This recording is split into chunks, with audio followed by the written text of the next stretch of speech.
Andre is a four-year boarding student from Hong Kong. He's a prefect on US West and a member of the Honor Council and the Jazz Band. He's also the manager of the varsity boys soccer team and a member of the JV boys ice hockey team. He's the proud roommate of Richard Liao. Andre.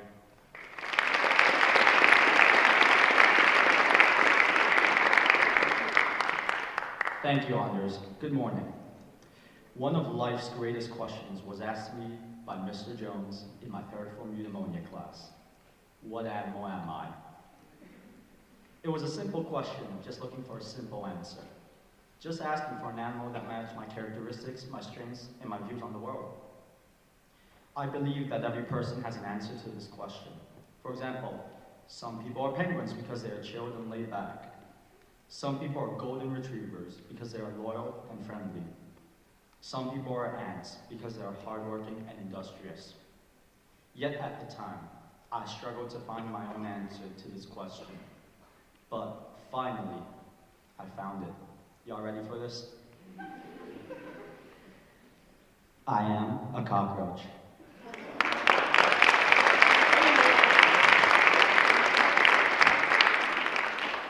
Human perception against a cockroach is a rather negative one. They aren't wanted by anyone, and they don't belong. They have their own priorities, yet get disregarded. They are deemed a disgrace and embarrassment. My first experience in America that I remember occurred in the rest stop bathroom on my way to Hill.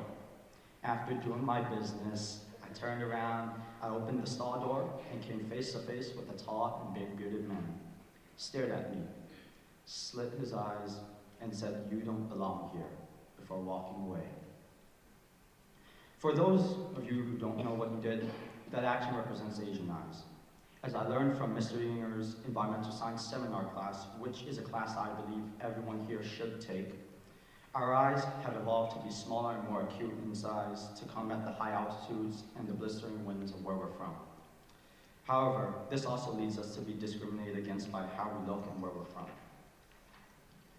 Thus, my first experience ever of my high school career was being racially abused in the bathroom. At the moment, I was dumbfounded and shocked. But looking back at it, it told me that I wasn't welcome and I was insignificant, and it made me question my purpose. Cockroaches don't belong here. People have joked with me that I'm 19 and I'm still in high school, but yeah, I am indeed old. But the truth is that I could have joined a year earlier. I could have graduated the class of 2023, and I could be acting my own age. Upon Hill's acceptance, I planned and was scheduled to attend the 2019 to 2020 school year, but there's a reason why I didn't. For anyone who has met my mom during Parents' Weekend, they'll know that she is the sweetest, kindest, and most caring person on earth, and that she means the world to me and I love her very much. She was diagnosed with breast cancer in 2019.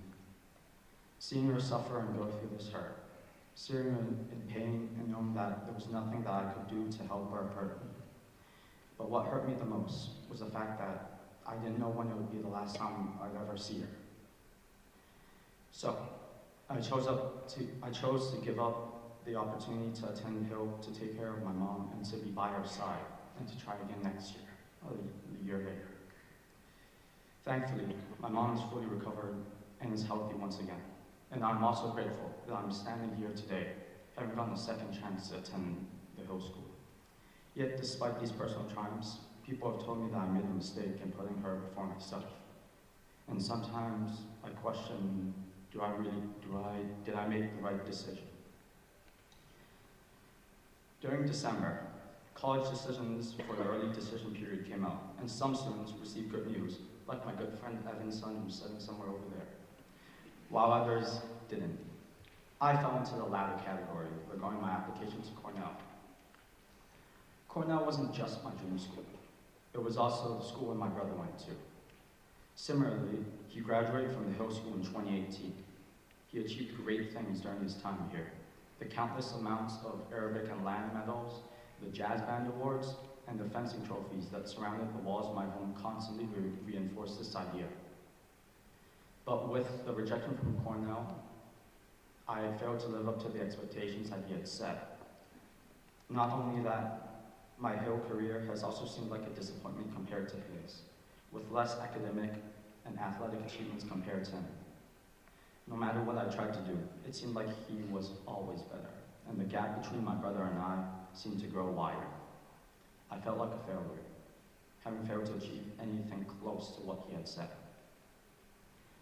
But the thing is, all those facts and stories I just mentioned aren't the reason why I feel like a cockroach at all. Cockroaches can endure just about anything, surviving bug spray and shoe swats. They persevere, regrow limbs, survive without a head, and even hold their breath underwater. They've been around here for hundreds of millions of years and exist almost everywhere across the globe, being resilient against all that's thrown against them. They don't care, they aren't afraid, and they never give up. Now, of course, I can't regrow limbs or live with my head cut off, but my main takeaway is to be resilient in the face of adversity. Despite what people may say, based on who I am, how I act, and what I've done, I'll continue to embrace my own personality, choices, and achievements, and I define my own purpose. So, to that man who racially abused me in the bathroom 4 years ago, maybe I don't belong here. That's not for you to decide. And it's not going to stop me from pushing myself to achieve my goals here. To those that said I made the wrong choice, I don't regret my decision at all, because I know my own values and priorities. To the voices in my head who say I fell short of my brother's legacy, I know I'm not him, and I'll never be, but that doesn't mean I'm a failure.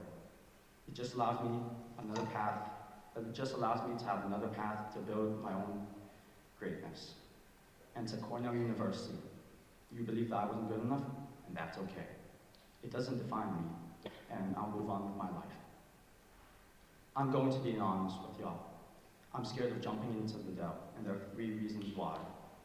1, I'm scared of heights. It might not seem much, but it's a pretty big jump. 2, I'm scared of what might be inside the depth. And 3, I'm scared of everything that will happen after that. I don't know what will happen after all the tears and hugs once I get out of the water. I don't know what will happen when I say goodbye to all the friends I've made here.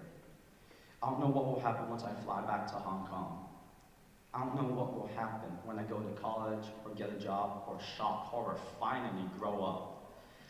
I don't know what will happen in the future, but I do know this. I'm gonna keep being that guy you hear laughing in the dining hall and in your classroom, cracking jokes to try to make other people laugh and lighting up any room that I'm in. I'm gonna keep being that guy who playfully calls you out for saying something foolish, like my good friend David's son and his varsity football letter. I'm gonna keep being that guy who decks you on the ice or on the soccer pitch. But Mr. Bala, I'm always gonna keep it clean and classy, because unlike a certain high school we played yesterday, LaSalle, yeah, I'm gonna keep it clean and classy. I'm gonna keep being that guy who you hate playing against in Smash, because all I do is pick DD and spam up B and side B. I'm gonna keep being that guy who roots against every Philadelphia sports team in existence. And I'm gonna laugh at the Sixers when they inevitably choke in the second round, because deep down we all know that the Celtics are winning this year. I'm gonna keep being who I am, loving what I love, and doing what I do. So, to everyone sitting here, to those asleep in their seats, and even to those who are about to get a demerit because they decide to skip this particular chapel, and whether you're a 3rd former starting your journey, a 4th or 5th former figuring things out, or 6th former slowly sliding your way to the end, this is my message for you. Be proud of who you are. Don't let anything or anyone change who you are, because changes have to come within yourself. Be resilient, keep persevering, and be proud of what you achieve. Don't be afraid of anything. Embrace every opportunity that you get, and cherish all the little things in your life. Let the haters hate, the naysayers say nay, and let the judges judge.